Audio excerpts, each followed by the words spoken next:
Tem livro Bolando na Mesa, edição especial Geni Nunes. Descolonização do pensamento psicológico. Recebi este convite para contribuir com o tema Descolonização do pensamento psicológico com muita alegria, ainda que com uma certa apreensão diante da responsabilidade em falar sobre algo tão profundo e denso.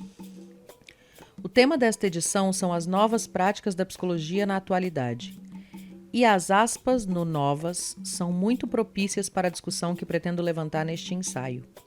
Isso porque, ao mesmo tempo que é recente falarmos de descolonização na psicologia e em outras áreas do campo da saúde e das humanas também, este debate vem sendo trazido há muito tempo por povos originários, por ativistas e intelectuais não brancas, etc.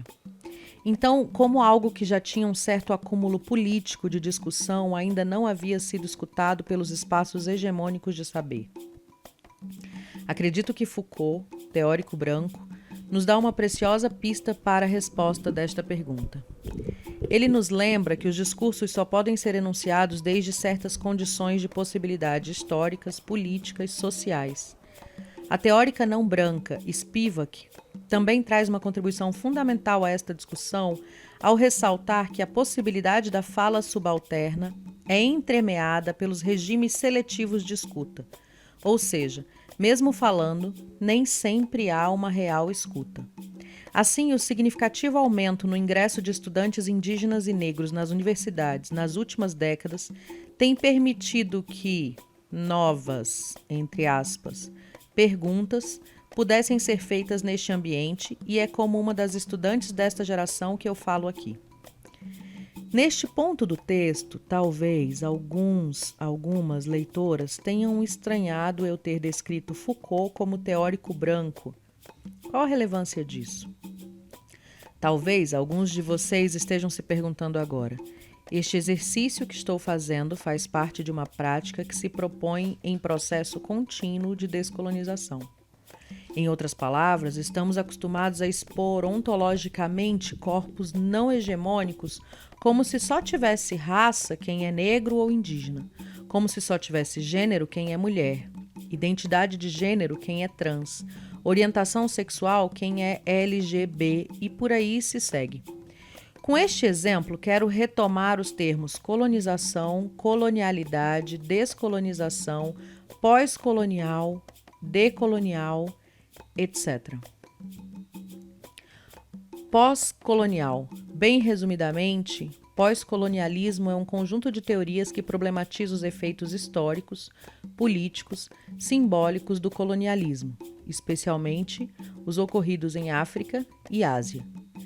Também, resumidamente, o decolonial busca analisar os mesmos efeitos, mas atentando para as especificidades da colonização nas Américas.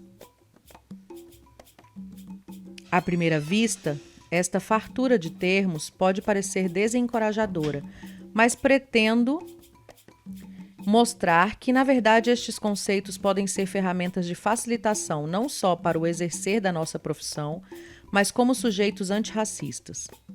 Penso que desta lista que mencionei, o termo mais familiar seja o colonização, que escutamos nas aulas de história sobre o período da invasão portuguesa. Novamente, atenção aos termos e às disputas políticas em torno deles.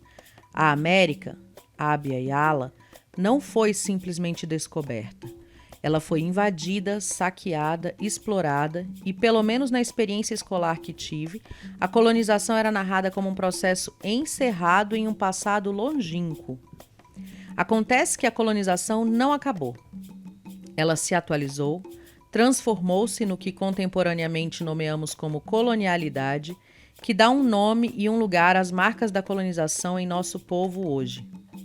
A desigualdade econômica é uma dimensão que elucida diversos fatores da herança colonial. O pequeno percentual de pessoas ricas em nosso país é herdeiro direto do roubo das gerações escravagistas que acumularam capital econômico e político às custas da exploração dos povos indígenas e negros. A maioria de nossa população, que é empobrecida e não branca, é herdeira de pessoas que foram escravizadas, exploradas e expropriadas de seu trabalho, de seus saberes, de suas vidas. Este processo de expropriação colonial não termina na exploração da mão de obra humana, mas também diz de uma relação extrativista com as matas, com as terras, com as águas, com os demais animais que coexistem conosco. Um dos efeitos da colonialidade é o silenciamento dos nomes das violências que engendra, expondo, a seu modo, apenas os corpos precarizados e ditando, assim, os termos com que as narrativas da história são feitas. Desta forma, nossa sociedade ainda silencia estas questões e se recusa a reconhecer e a reparar os dados do racismo, porque isso seria uma afronta à subjetividade branca, que prefere pensar que é simplesmente merecedora da herança colonial. Este apagamento compõe o etnocídio dos povos indígenas, muitos dos quais, juntamente com pessoas negras, vivem sem direito à própria história, pelo apagamento sanguinário de seus ancestrais. Em vez de contribuir para o reconhecimento e reparação dessas violências, diversos ramos da psicologia optamos historicamente por individualizar e culpabilizar o sujeito por toda a sua precariedade, como se o passado presente coletivo não tivesse nada a ver com tudo aquilo que se concebe como mérito, sucesso, fracasso, perigo, segurança, ameaça, saúde, doença. Se do ponto de vista da clínica compreendemos que a escuta da trajetória de vida importa para melhor acolhermos o sofrimento psíquico, por que, por vezes, não estendemos esse cuidado à trajetória psicossocial sobre a qual nosso país se construiu? Nesse sentido, pensar colonialidade implica reconhecer que a colonização não incidiu apenas sobre o território geográfico, mas também sobre nosso território corpo, em nossa forma de nos concebermos como sujeitos no mundo, em como nos relacionarmos conosco mesmos, com outros humanos e com todas as demais formas de existência. O teórico negro, psicanalista pós-colonial Fanon, realizou um trabalho fundamental sobre a dimensão subjetiva da colonização. Fanon nos mostra que não se trata simplesmente de criar uma mera fronteira entre o eu e o outro, mas de relações de poder hierárquicas que permitam a equação, o Ocidente branco europeu se dar o direito de selecionar aquilo do outro que quer chamar de seu e do qual gosta de delegar ao outro aquilo de si que acredita desprezível.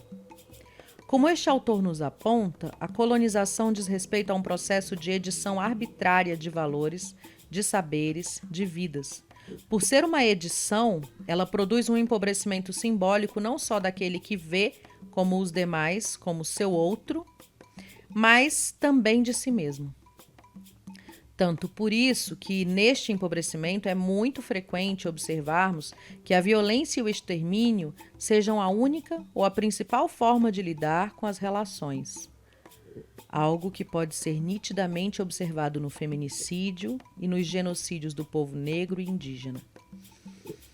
Nestas edições coloniais, a ideia cristã do merecimento permeia a construção de legitimidade de uma série de violências estruturais em nosso país. Para a conciliação narcísica com o processo colonial, a branquitude, a cisgeneridade e a heteronorma buscam criar uma narrativa de duplo merecimento. Tanto o privilégio seria merecido por parte de alguns, quanto a violência seria merecida por parte de outros. Importante salientar que se trata desta forma de uma produção de verdade, que só é tida como tal porque a colonialidade é quem ditou suas regras. Um exemplo cotidiano. Se concebermos que a arte boa e de verdade é aquela com características do período clássico europeu, necessariamente o passinho do funk ficaria fora deste conceito. Então, na descolonização do pensamento, esta é uma das perguntas fundamentais a nos fazermos. Estou valorando como bom, bonito, legítimo, determinado grupo com base em critérios que consideram apenas certa hegemonia? Porque, se sim, há aí uma severa interdição da nossa escuta. Retomando o tema deste ensaio, descolonizar o pensamento implica irmos além da divisão binária de mente e corpo, que teve e tem severos efeitos em nossas relações psicossociais. Historicamente, ao âmbito da mente, são associados grupos de pessoas como de homens cisgêneros, pessoas brancas, pessoas com educação formal. Já à dimensão do corpo são associadas mulheres, pessoas não brancas, LGBT, não escolarizadas. O dito trabalhar com a cabeça e o trabalho braçal refletem de maneira profunda os efeitos dessa hierarquia racista e misógina. Em nosso país, sabemos que os chamados trabalhos braçais estão dentre os mais precariamente remunerados e os que têm menor prestígio social, ao contrário dos trabalhos elitizados. Esta hierarquia muitas vezes é naturalizada com o argumento já mencionado do merecimento e do esforço pessoal. É urgente que nos posicionemos contra este tipo de narrativa, que perversamente ignora a herança colonial que nos permeia. A produção de saber na academia é apenas uma dentre muitas, portanto não deve haver causalidade entre inteligência e grau de instrução. Como psicólogas, psicólogos, devemos nos lembrar sempre que quem melhor sabe de si é a própria pessoa. Que os saberes indígenas, originários, saberes de mulheres, de pessoas LGBT devem ser respeitados e que a pretensão de dizer mais e melhor do que o outro, o que ele próprio é um vício da colonização. Uma das tarefas em que, a meu ver, podemos contribuir é justamente no amparo e acolhimento às dores produzidas pelas feridas coloniais. Que possamos auxiliar para que haja condições de possibilidade para nomearmos as violências, que é o primeiro passo para curá-las, repará-las. Não se posicionar já é um posicionamento. Então, o convite que fazemos como teóricas e ativistas decoloniais é para que nos posicionemos desde uma responsabilização coletiva pela erradicação das desigualdades, inclusive daquelas que nos beneficiam historicamente. A reparação histórica do racismo, da misoginia, da transfobia, do capacitismo é um exercício cotidiano que exige de nós uma revisão de tudo aquilo que aprendemos institucionalmente como certo, único, bom e justo no mundo. Esta revisão pode incluir desconforto, angústia, vergonha, como também orgulho, dignidade e pertencimento, compondo um horizonte de maior maturidade psicossocial em nossas formas de nos relacionarmos com tudo que nos rodeia. Além disso, estas ferramentas conceituais como a colonialidade podem nos ajudar a que tenhamos a mínima compreensão de que as violências que vivemos hoje não se inauguram em um governo específico, embora possam sim se acentuar em alguns, mas que vêm desde 1500, definindo que vidas importam. Por fim, descolonizar o pensamento é também descolonizar os corpos. É lembrar que os processos de subjetivação se constroem de maneira coletiva e histórica e que, portanto, em se tratando de feridas coletivas, as saídas para elas também devem buscar um horizonte de coletividade. Como diz a teórica indígena Silvia Rivera, há que superar o binarismo sem perder a alegria. Com ela, gostaria de frisar que descolonizar nossas ações políticas passa também por desconstruirmos a noção cristã de culpa, que, por ser autocentrada e individual, em pouco ou nada acrescenta às lutas coletivas. Falando de culpa, lembro do que Nietzsche discute ao propor que nossas ações devam ir além do bem e do mal. Acredito que esta contribuição é bastante pertinente para afirmarmos que racismo, machismo, transfobia, capacitismo, gordofobia e demais sistemas de opressão não devem ser.